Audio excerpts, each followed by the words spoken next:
Hello viewers, আশা করি সবাই ভালো আছেন। আজকে আমরা দেখব কিভাবে টোর ব্রাউজারে আইডিএম অ্যাড করে ব্যবহার করতে হয়। অনেকের আছে ল্যাপটপ কিংবা কম্পিউটারে আইডিএম ইনস্টল করা আছে, কিন্তু টোর ব্রাউজারের সাথে অ্যাড করতে পারছেন না। আজকে আমরা সেই ভিডিওই দেখব।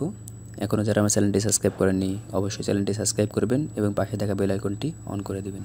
চলেন শুরু করি।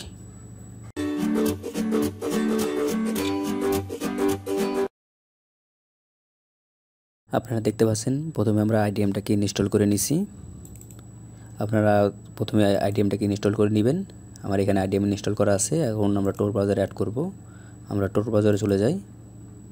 ওকে, টোর ব্রাউজারে চলে আসছি। আমরা একটা ইউটিউব চ্যানেলে চলে যাই। ওকে, আমরা ইউটিউব চ্যানেলে চলে আসছি। এখান থেকে আমরা একটা ভিডিও প্লে করি, দেখি আইডিএম কাজ করে কিনা।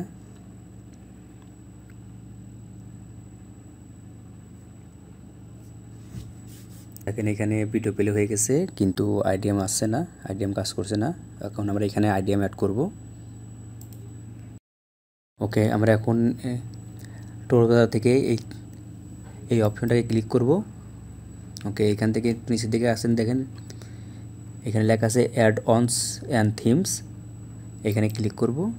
ওকে, এর উপরে সার্চ বারে লিখব আইডিএম ইন্টিগ্রেশন মডিউল। এটা লিখে আমরা ইন্টারফেস করব।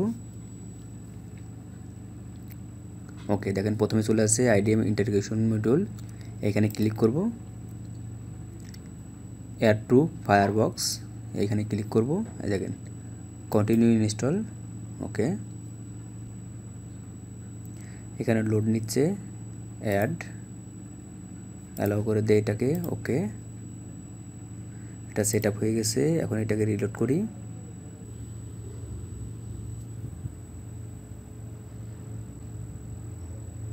আপনারা দেখতে পাচ্ছেন এখানে ডাউনলোড ম্যানেজারের আইকনটা চলে আসছে। এখানে ক্লিক করি।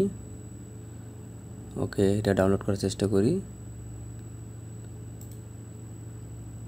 দেখেন ডাউনলোড হয়ে গেছে।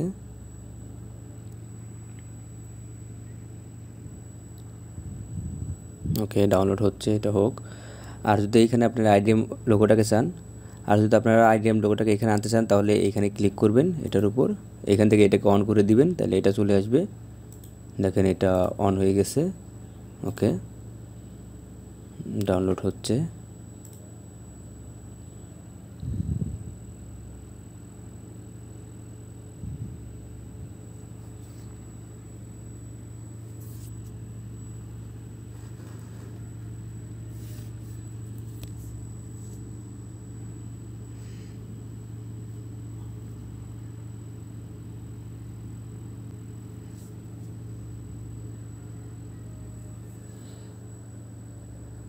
ওকে, এটাকে ওপেন করি।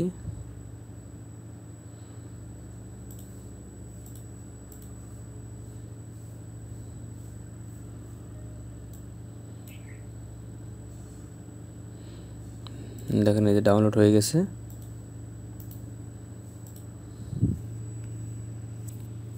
ওকে, আজকে ভিডিওটা এই পর্যন্তই। ভিডিওটা ভালো লাগলে লাইক করবেন এবং শেয়ার করবেন। কোনো কিছু বুঝতে সমস্যা হলে কমেন্ট বক্সে জানাবেন।